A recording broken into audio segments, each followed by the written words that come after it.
আমরা তাহলে সিলেকশন সম্পর্কে মোটামুটি বুঝলাম, কিন্তু সিলেকশন করার ক্ষেত্রে আমাদের হাতে অনেক সময় নাও থাকতে পারে। সেজন্য আমরা সহজ কিছু পদ্ধতি ব্যবহার করে থাকি। তো তার মধ্যে সবথেকে সহজ হচ্ছে আমাদের ম্যাজিক ওয়ান্ডের টুল, যেটি অনেকেই ব্যবহার করে থাকেন। তবে কোথায় ব্যবহার করা সম্ভব?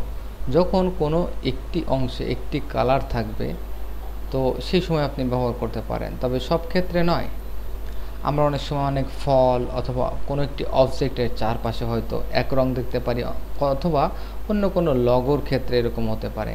তো লগোর ক্ষেত্রে যদি এরকম হয়, তাহলে আমরা একটি ইমেজ এখানে খুঁজে বের করতে পারি। আসলে আমরা দেখি এখানে এরকম কোনো অবজেক্ট বা ইমেজ খুঁজে পাই কিনা। ওকে, আমরা একটু অনলাইনের দিকে যাই। অনলাইনের দিকে আমরা একটু খোঁজ করে আসি, যে আমরা এখানে জাস্ট টাইপ করি অ্যাডোব লগো এবং এন্টার প্রেস করি।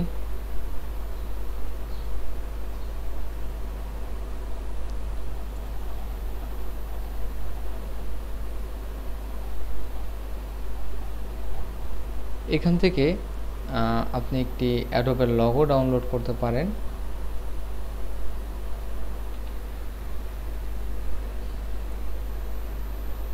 ভিউ ইমেজ, যদি ফায়ারফক্স হয় তাহলে রাইট বাটন ক্লিক করে আপনি সেভ দিতে পারেন। রাইট বাটন ক্লিক করে সেভ।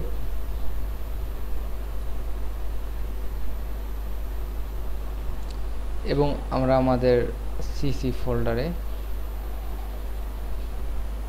এখানে আমরা সেভ করি।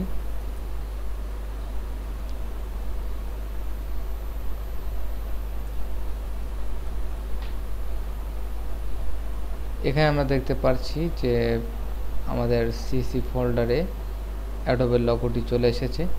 তো এই লগোটিকে আমরা যদি সিলেক্ট করতে চাই, সেজন্য আপনি খেয়াল করুন, এক ক্লিকেই সাদা অংশটি সিলেক্ট করলেন। কেন সিলেক্ট করলেন? ফাইল, নিউ, নতুন একটি ওয়েব ডকুমেন্ট আপনি তৈরি করেন 800x600, এবং এটির একটি কালার আমরা ব্যাকগ্রাউন্ড হিসেবে নির্বাচন করব। জাস্ট এক্সাম্পল হিসেবে আমরা এখানে একটি কালার সিলেক্ট করি।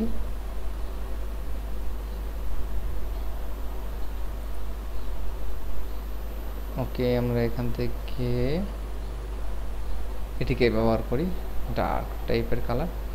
এবার আপনি এখানে থেকে আপনি আপনার ব্যাকগ্রাউন্ড সিলেক্ট রয়েছে, এমন অবস্থায় আপনি এটিকে ইনভার্ট সিলেক্ট করতে পারেন, ইমেজ, এবং এখান থেকে আপনি এখান থেকে সিলেকশন থেকে আপনি এখানে ইনভার্স বা উল্টো দিকে সিলেকশনটি করে আপনি এটিকে ড্র্যাগ করে নিয়ে গেলেন। এবং এখানে দেখুন, শুধুমাত্র আমরা বাইরের এরিয়াটি সিলেক্ট করেছিলাম, যার জন্য ওই একটি এরিয়া সিলেক্ট হয়েছে, বাদবাকি ডির এবং ও বি ইর মাঝখানে যে অংশটুকু রয়েছে সেটি সিলেক্ট হয়নি। এটি দেখার বিষয়।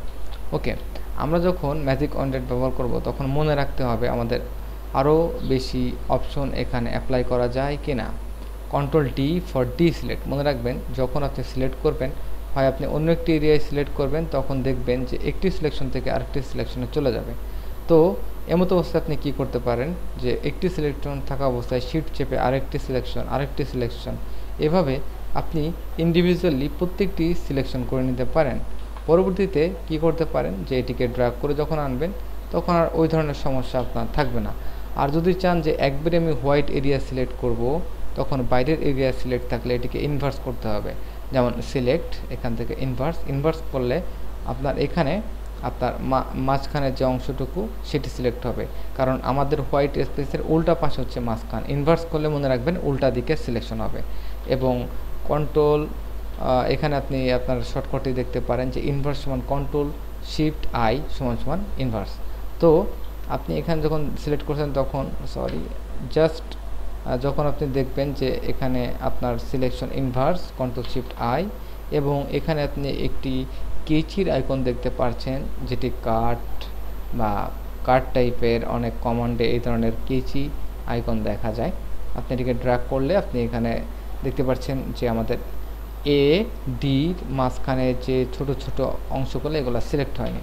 এক্ষেত্রে আমরা আরেকটু সহজ পদ্ধতি গ্রহণ করতে পারি এবং এখানে আমরা আমাদের অপশন দেখতে পাচ্ছি যে এখানে যদি আমরা কন্টিজিউয়াস যে অপশনটি রয়েছে আমরা এটিকে যদি এখান থেকে টিক চিহ্ন তুলে দিই এবং আবারও সিলেক্ট করি তাহলে দেখতে পাচ্ছি আমাদের ভিতরের অংশটুকু আমরা এখান থেকে সিলেক্ট ইনভার্স এবং আপনি এবার ট্রাই করে দেখুন আপনার ভিতরের অংশটি ট্রান্সপারেন্সি হয়েছে।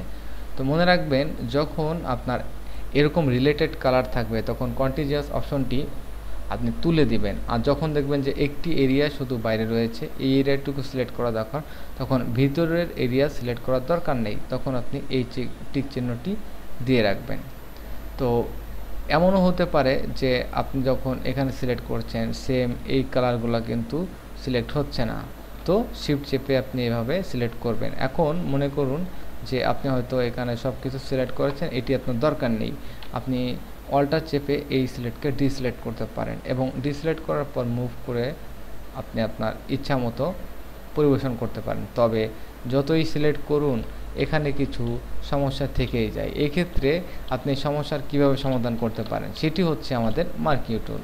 আমরা এখান থেকে মার্কিং টুল দিয়ে এই সময় আপনি এখান থেকে সিলেক্ট করে এই অংশটিকে আপনি ডিলিট কির মাধ্যমে মুছে দিতে পারেন।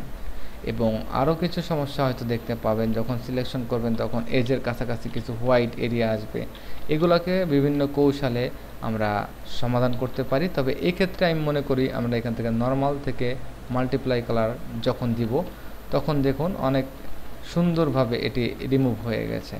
যেমন এটি অনেক স্পষ্ট, এটি কিন্তু এতটা স্পষ্ট নয়, তবে আপনি যদি এখান থেকে খেয়াল করুন মাল্টিপ্লাই দেওয়ার সাথে সাথেই কিন্তু আপনার হোয়াইট এরিয়াটা ট্রান্সপারেন্সি হবে। আপনি মাল্টিপ্লাই দিলে মনে রাখবেন নিচের কালারের সাথে আপনার উপরের কালারটির সমঝোতা বুঝিয়ে রাখতে হবে। ওকে, তাহলে আমরা দেখলাম যে কিভাবে এখানে ম্যাজিক ওয়ান্ডেড টুল কাজ করে। ধন্যবাদ।